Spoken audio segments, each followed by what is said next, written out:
আসসালামু আলাইকুম স্যার, কেমন আছেন? সালাম। কি খবর? এই তো আলহামদুলিল্লাহ। কি করতেছেন? এই তো গাছের পরিচর্যা করি।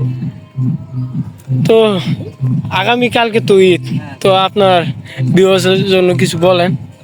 তো আগামীকালকে হচ্ছে কোরবানির ঈদ। কোরবানি হচ্ছে আল্লাহ তাআলার সন্তুষ্টি লাভের জন্য তার প্রিয় পশুকে কোরবান করা, অর্থাৎ আল্লাহ সন্তুষ্টি অর্জন করা। তো এই অসন্তুষ্টি অর্জনের জন্য আমাদের উচিত, যারা আমরা কোরবানি করব, অবশ্যই আমাদের চিন্তা করতে হবে আল্লাহর সন্তুষ্টি লাভ করার জন্য। আর কোরবানি যখন আমরা দিব, আমাদের একটা জিনিস মাথায় রাখতে হবে, বিশেষ করে যে আমার আশেপাশে এমন অনেক মানুষ আছে যারা কারোর কাছে হাত পাততে পারে না। যে হাত না পাতার কারণে তারা যে কি খাচ্ছে তার খোঁজ খবরটা সবচেয়ে বড় বেশি নেওয়া উচিত আমাদের।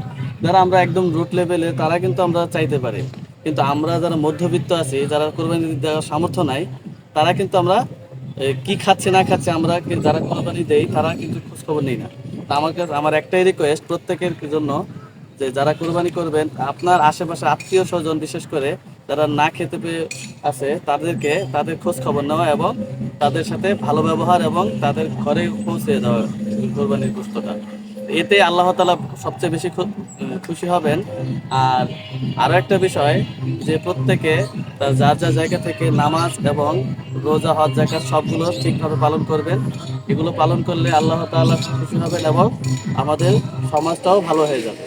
তো সবাই ধন্যবাদ সবাইকে, আর সবাইকে অগ্রিম শুভেচ্ছা জানাচ্ছি আগামীকালকের জন্য। ঈদ মোবারক। আসসালামু আলাইকুম।